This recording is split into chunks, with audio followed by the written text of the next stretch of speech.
2011 में end of the earth की हम बात कर रहे थे, या हमने जब सुना था जब हम छोटे थे कि 2012 में अर्थ का एंड हो जाएगा दुनिया या खत्म होने वाली है। कलयुग ख़त्म हो जाएगा। उसको थोड़ा सा मेरे को जानना है कि ख़त्म क्यों नहीं हुआ, और अगर होना था तो मतलब इतना क्यों उसको ऐसे बना दिया कि ख़त्म हो जाएगी धरती, सब चला जाएगा यहाँ हाँ, से। कुछ हुआ तो नहीं और ना। उस पर एक मूवी भी बनी थी 2012। बहुत सारी बनी थी। हाँ हाँ हाँ, इंडिपेंडेंस करके भी एक मूवी बनी थी शायद, इंग्लिश फिल्में बहुत बनी बहुत थी, बहुत हिंदी बहुत। बनी थी। तो जब मैं छोटी तो खैर नहीं, मैं जवान थी तब हमने सुना था 2000 में दुनिया ख़त्म हो जाएगी। ठीक है, पहले 2000 से शुरुआत हुई, उसके बाद आया नहीं 2000 में, नहीं 2012, 21 दिसंबर 2012 में ख़त्म हो गई। करेक्ट। 21 दिसंबर मेरा बर्थडे है। 21 दिसंबर के दिन दुनिया ख़त्म हो रही है। अय्या, मैंने कहा ये तो मेरे बर्थडे पे मेरे को मार डालेंगे। फिर आई मेरी ज़िंदगी में लॉ ऑफ वन, और अब 2012 भी निकल गई, दुनिया तो ख़त्म नहीं हुई। तो हम सब कहते थे अरे जी लो जी लो, पूरी तरह से जी लो, दुनिया ख़त्म होने वाली है, जो करना है उससे पहले जी लो पूरी तरह। लेकिन 12 भी हो गया, दुनिया तो ख़त्म नहीं हुई। चल कोई नहीं, एवं ही अफवाहें तो बहुत उड़ाते हैं लोग, फिल्में बनाते हैं ऐसा वैसा। फिर 2022 में मेरी ज़िंदगी में आई लॉ ऑफ वन, और उसके अंदर था कि दुनिया तो 2012 में ख़त्म होने वाली थी। अरे हाँ, ये तो था, पर उसमें ये लिखा था कि दुनिया तो 2011 में ख़त्म हो गई। दुनिया 2011 में ख़त्म हो गई, हम तो यही हैं, धरती भी यही है, पेड़ पौधे जानवर, हमारी ज़िंदगी सब कुछ तो ऐसे ही है। तो इसका मतलब क्या हुआ? तो लॉ ऑफ वन में हमने ये सीखा, या यूँ कहो कि हमें ये समझ में आया कि एक्चुअली दुनिया ख़त्म होने का मतलब ये था कि कलयुग ख़त्म होने वाला है। अब कलयुग एक्चुअली ख़त्म नहीं हुआ है, कलयुग अभी भी है, इतना कुछ तो हो रहा है दुनिया में, तो कलयुग तो है, लेकिन उसके ख़त्म होने की शुरुआत। और ख़त्म होने का मतलब क्या है? ख़त्म होने का मतलब है, जैसे कि मैंने बताया, first density, second density, third density, fourth, fifth, six, seven.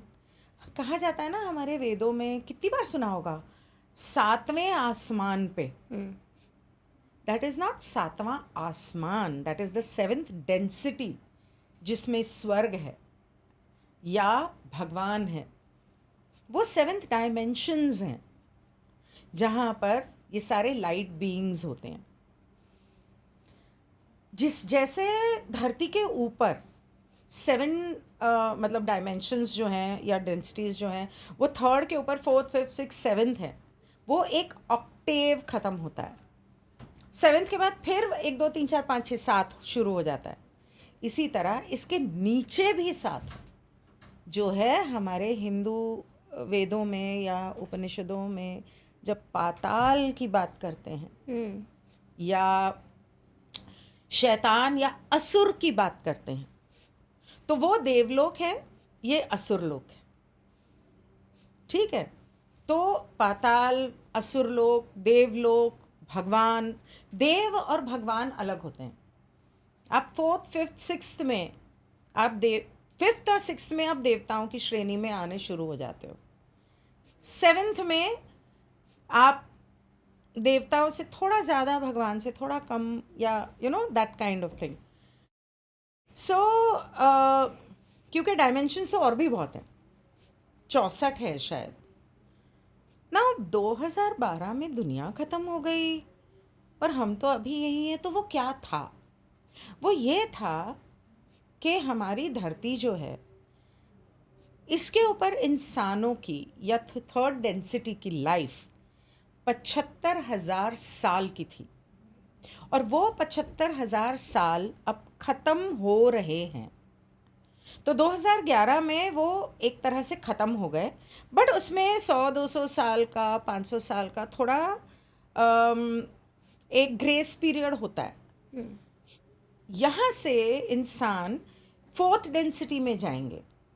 अब फोर्थ डेंसिटी में जाएंगे मतलब, नाउ व्हेन यू से डेंसिटी और dimension, what is it actually about? It is about आप एक चुनाव करते हो। ध्रुवीकरण का मतलब है आपका झुकाव। आपका झुकाव किस तरफ है? आपका झुकाव प्यार की तरफ है, मतलब कि अगर आप प्यार और सेवा की तरफ आपका झुकाव है तो आप धीरे धीरे देवताओं की श्रेणी में आ जाओगे। या आपका झुकाव खुदगर्जी, सेल्फिशनेस, या दूसरों से छीनना, दूसरों के ऊपर, ये क्या था अभी, जोर आजमाई करना, दूसरों को मैनिपुलेट करना, डोमिनेट करना, ये था ना, आपका उस तरफ है झुकाव, तो वो आ जाता है असुरों की श्रेणी में।